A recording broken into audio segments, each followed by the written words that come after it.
What if the genesis of the world's most significant faith movement wasn't a moment of quiet prayer, but an act of total, uncompromising separation?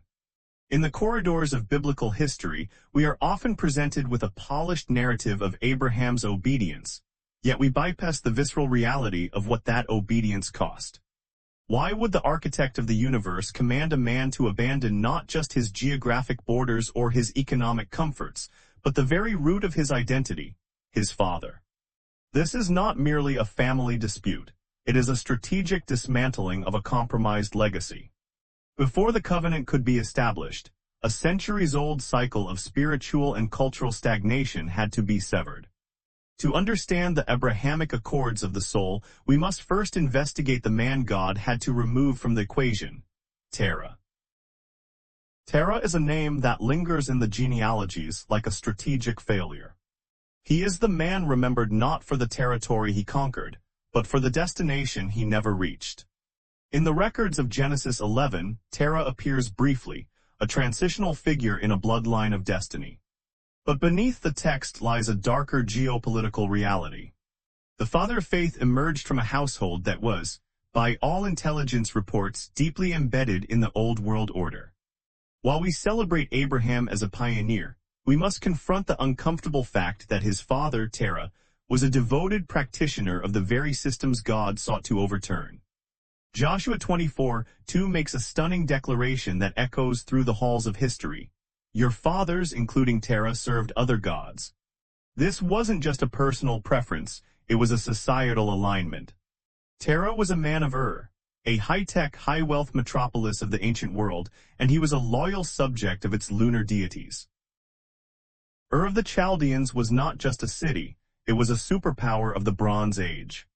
Archaeology reveals a civilization of staggering complexity, with a GDP fueled by trade, mathematics, and a religious industrial complex centered on the moon god Nana or Sin. This was a silver-cold deity worshipped in massive ziggurats that dominated the skyline. Terah wasn't a casual observer in this system, he was a participant in its spiritual economy. He raised his sons in an atmosphere where compromise was the currency and idolatry was the infrastructure. He was a father of culture, perfectly adapted to the world as it was, making him entirely unsuitable for the world God was trying to create. This is the Terah problem. How can God plant a seed of global transformation in soil that is chemically dependent on the status quo? The tension in the story of Abraham's call is often framed as a geographical move, but strategically, it was a move away from the shadow of the Father. Terah represents the ultimate spiritual roadblock, the man who pauses when the divine mandate requires momentum. He is the embodiment of human religion, a system of traditions and rituals that look like progress but never actually cross the border into the promise. God's removal of Terah from Abraham's path was not an act of cruelty, it was a tactical necessity. In the realm of high-stakes leadership and spiritual pioneering, you cannot allow the voices of the past to dictate the frequency of the future. Sometimes the most dangerous obstacles to our destiny aren't our enemies, but the good men in our lives who refuse to go all the way. The mystery of Terah's journey reveals a chilling warning for every leader and every generation. Genesis 11:31 shatters our assumptions by revealing that it was actually Terah who first moved toward Canaan. He took Abram, Lot, and Sarai, and they went forth together from the Chaldeans. Terah had the initial vision. He felt the impulse to leave the spiritual darkness of Ur. But the record takes a tragic turn. When they came to Haran, they settled there. Haran, a city whose name signifies a parched land or a crossroads, became the graveyard of Terah's potential. He left the obvious paganism of Ur, but stopped in the middle ground of Haran. He became a man of almost obedience. In contemporary terms, Haran is the land of the rest stop that becomes a residence. It is the place where leaders stop pushing because the current level of comfort is good enough. Terah moved his family out of the furnace of Ur, but he settled for a spiritual limbo. He wasn't a villain like Nimrod, but he was something perhaps more insidious, a man of unfinished business. He had the call in his hands, but he lacked the internal fortitude to cross the finish line. This is where the narrative of Abraham truly begins, not with a new command but with the death of his father's delay. God waited for Terah to die in Haran because the promise cannot grow on borrowed altars. Faith cannot reach maturity in the house of someone who settled for halfway. Before Abraham could become the father of faith, he had to witness the literal and spiritual expiration of the father of compromise. Haran was never meant to be a destination. It was a logistical checkpoint that became a spiritual trap. In the geography of the ancient Near East, Haran was a major commercial hub, a junction where trade routes from Mesopotamia, Syria, and Asia Minor intersected. For a man like Terah, who was accustomed to the urban sophistication of Haran offered a seductive familiar rhythm. It was a mirror of the world he had left behind, even sharing the same lunar-centered religious infrastructure. This is the tactical danger of the middle ground. It provides enough distance from your past to feel like progress, but enough familiarity to keep you from your future. Terah's decision to settle was an economic and psychological calculation. He traded the grueling, unknown trek to Canaan for the predictable security of a regional trade center. The tragedy of Haran is that it serves as the ultimate graveyard of vision. In this city of delay, the radical momentum that started in was liquidated. Terah represents a specific type of systemic failure, the leader who initiates a breakthrough but lacks the finish line stamina required for total transformation. Genesis 11:32 records the end of this aborted mission with cold finality, and Terah died in Haran. He died in the almost.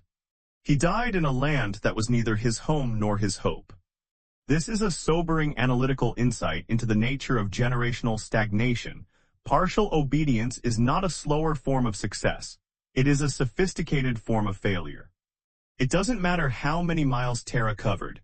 Because he stopped short of the border, he remained a citizen of the old world. But notice the strategic timing of the divine intervention. The voice of God, which would eventually initiate the global Abrahamic movement, remained effectively silent until the funeral of the old order was complete. In the intelligence of heaven, there is a clearance protocol. Genesis 12 begins only after the shadow of Terah is removed. Why? Because as long as Terah was alive, Abraham was legally and culturally tethered to his father's house of compromise. In the patriarchal structure of that era, the father's voice was the ultimate authority. Had God spoken earlier, the call to Canaan would have had to compete with Terah's desire for comfort. God waited for the silence of the grave to ensure that the new frequency of the covenant would not be distorted by the static of a father's hesitation. Terah's presence was a lingering contaminant. Even if he wasn't actively opposing God, his settler mindset was a contagious influence. If Abraham was to become a pioneer of a new spiritual frontier, he could not do it while living in a household that worshipped at the altars of the moon god. The spiritual atmosphere of Terah's house was calibrated to the cycles of the created light, but God was calling Abraham to a radical orientation toward the creator of light. There is no room for a dual loyalty in the kingdom of God. To build a foundation that would eventually support the weight of global redemption, the soil had to be stripped of every vestige of the Haran complex. This is the moment of the great severance. Now the Lord had said unto Abram, "Get thee out." This was a command for a total, multi-layered divorce from the past. God did not ask for a gradual transition. He demanded a sudden, categorical break. This wasn't just about moving tents. It was about breaking the psychological and spiritual umbilical cord that connected Abraham to a lineage of idolatry. To become the father of nations, Abraham first had to experience the trauma of becoming an orphan of faith. He had to lose his father to find his father. He had to leave the house of Terah to enter the household of God. This level of separation is a prerequisite for high-level spiritual assignment. You cannot inherit the new while you are still negotiating with the old. In the grand analysis of leadership, Abraham's departure from Haran marks the shift from inherited religion to personal revelation. Terah was following a tradition, Abraham was following a voice. One was governed by the geography of comfort, the other was governed by the geography of promise. When Abraham finally packed his belongings and turned his face toward Canaan, he wasn't just leaving a city. He was executing a hostile takeover of his own destiny. He was deciding that he would rather walk alone in the unknown with God than sit in the familiar with the ghosts of his father's unfinished dreams. The break had to be total, because the promise of Canaan requires a heart that has no return address in Haran. The extraction of Abraham from Haran was a surgical operation directed at the very core of his identity. When the divine command finally broke the silence, it didn't just target his location. It targeted three distinct layers of human security. Get thee out of thy country and from thy kindred and from thy father's house.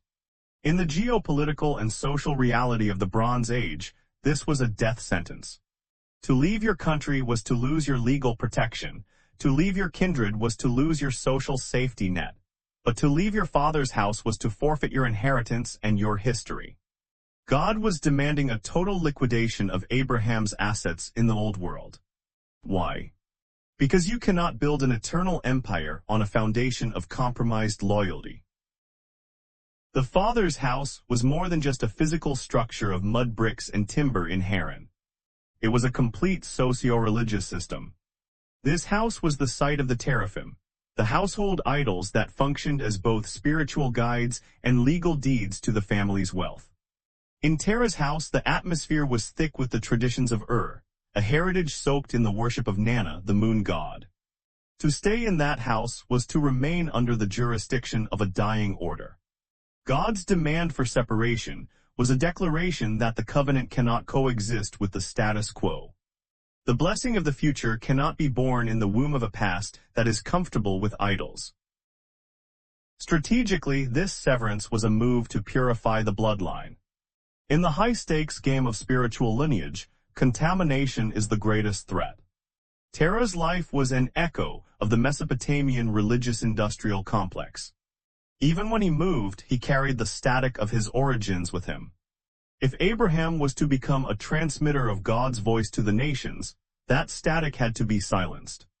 The death of Terah was a divine clearance of the airwaves. It ensured that when Abraham moved, he wasn't carrying the heavy baggage of a father who specialized in almost obedience. God wasn't just calling Abraham forward, he was calling him out of a legacy that poisoned purpose. This separation marks the difference between a spiritual inheritance and a spiritual deliverance. Inheritance is what your father gives you. Deliverance is what you must escape from your father to receive. Abraham's house had tradition, it had memory, and it had significant wealth, but it lacked the one thing necessary for the future: holiness. To be holy means to be set apart, and you cannot be set apart if you are still tethered to a house that worships shadows. The call to leave the father's house was a call to a holy divorce from a heritage that could never carry the weight of the glory God was about to reveal. This was the ultimate test of Abraham's psychological and spiritual autonomy. In a culture where family was everything, walking away was an act of holy betrayal. Abraham had to choose to betray the expectations of his upbringing, to remain loyal to the voice of his anointing. He had to be willing to be a traitor to tradition to become a pioneer of truth. This is a recurring theme in the history of great movements. The new thing God is doing is almost always a threat to the thing God did in the previous generation. Terah represents the structure of the last move. Abraham represents the momentum of the next. As Abraham crossed the threshold of Haran, leaving behind the grave of his father, he was stepping into a vacuum. He had no map, no written contract, and no precedent for what he was doing. He was the first migrant of faith in a world of settled empires. But in that lonely obedience, the foundations of the world began to shift. By cutting the cord to Terah's house, Abraham opened a portal for a new kind of humanity, a humanity not defined by the soil they were born in, but by the spirit they were led by. The break had to be total because the destination was not a place on a map, but a state of being in total alignment with the Creator.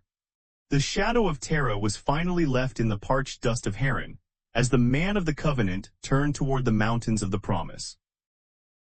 The movement from Haran to Canaan represents the most significant strategic pivot in the history of human belief. It was the moment when the Terah legacy, the legacy of the nearly finished and the partially obedient, was officially replaced by the Abrahamic mandate. But to understand the gravity of this transition, we must analyze the internal mechanics of what it meant for Abraham to walk away from everything he knew. In the ancient world, your house was your insurance policy, your identity, and your legacy. By demanding that Abraham leave his father's house, God was effectively stripping him of his past to ensure he could fully inhabit his future. This was not a mere change of address. It was a fundamental reconfiguration of his spiritual and psychological DNA. As Abraham crossed the Euphrates, he became the first Hebrew, a word derived from Eber, meaning the one from the other side or the one who crosses over. Geopolitically, this was an act of defection from the Mesopotamian sphere of influence. He was leaving the sophisticated, centralized power of the moon god empires for the nomadic, uncertain life of a pioneer. This crossing over was only possible because Terah was no longer there to anchor him to the middle ground. Terah's death in Haran was the catalyst that transformed a family migration into a divine mission. It is a sobering principle of spiritual economics. Sometimes the greatest catalyst for your new is the death of your comfortable. The contrast between Terah and Abraham is a masterclass in the psychology of faith. Terah represents the settler mindset. He was a man who moved until it became inconvenient to move further. He settled in Haran because Haran felt like Ur. It was a good enough approximation of his past. Abraham, however, represents the pilgrim mindset. He understood that the presence of good is the greatest enemy of the best. While Terah built a residence in the land of delay, Abraham built altars in the land of promise. An altar is a temporary structure of worship. A residence is a permanent structure of security. Abraham was learning a radical new way of existing, finding his security not in the walls of a city, but in the words of a promise. This shift required a purification of the root. In any strategic expansion, if the original foundation is contaminated, the entire structure is compromised. Terah's foundation was contaminated by the idols of the Chaldeans. Even if he wasn't actively bowing to them in Haran, the spirit of that system, the reliance on human sight and ancestral tradition, governed his decisions. God could not build the nation of Israel on a foundation that still whispered the name of Nana. He needed a clean break. He needed a man who was willing to be a new Adam, starting fresh in a wilderness of faith. This is why the separation had to be total. There could be no dual citizenship for the father of faith. You cannot be a citizen of the kingdom and still be an ambassador for your father's idols. Abraham's journey into Canaan was a journey into a vacuum of familiarity. He had to learn how to hear God's voice without the filter of Terah's interpretation. He had to learn how to walk without the crutch of his kindred's confirmation. This is the lonely road of the visionary. The call of God will often require you to betray the expectations of your upbringing to remain loyal to the frequency of your future. As we look at the ruins of Haran and the graves of the almost, we see the high cost of the middle ground. Haran is full of people who had the vision to leave Ur, but lacked the courage to reach Canaan. It is the city of the unfinished. But Abraham's legacy is defined by the fact that he refused to settle. He saw the parched land of Haran and chose the mountain of the Most High. He recognized that the father's house had become a prison of tradition, and the only way to save the lineage was to leave the house. By leaving Terah in the dust, Abraham ensured that his descendants would not inherit a tomb, but a territory. The break was painful, the separation was total, but the result was eternal. This brings us to the ultimate strategic evaluation of the Abrahamic journey. The distinction between spiritual inheritance and spiritual deliverance. One is what is handed down through the bloodline.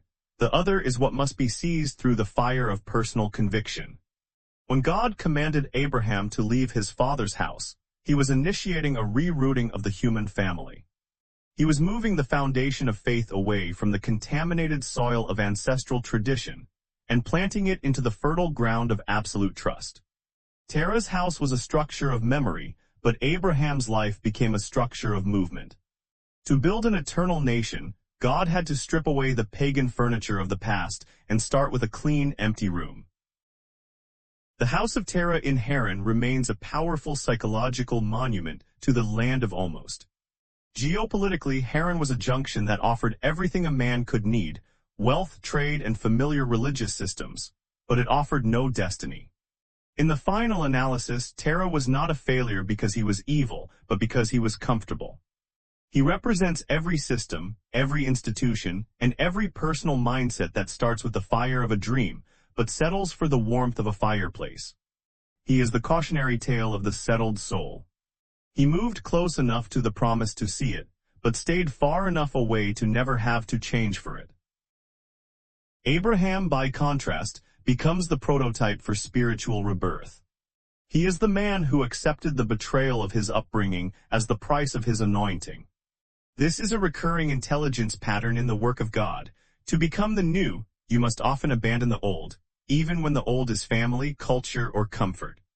Abraham realized that the safety of his father's house was actually a spiritual prison that would prevent the birth of the covenant. By walking out of Haran, he wasn't just walking away from a city, he was breaking a generational chain.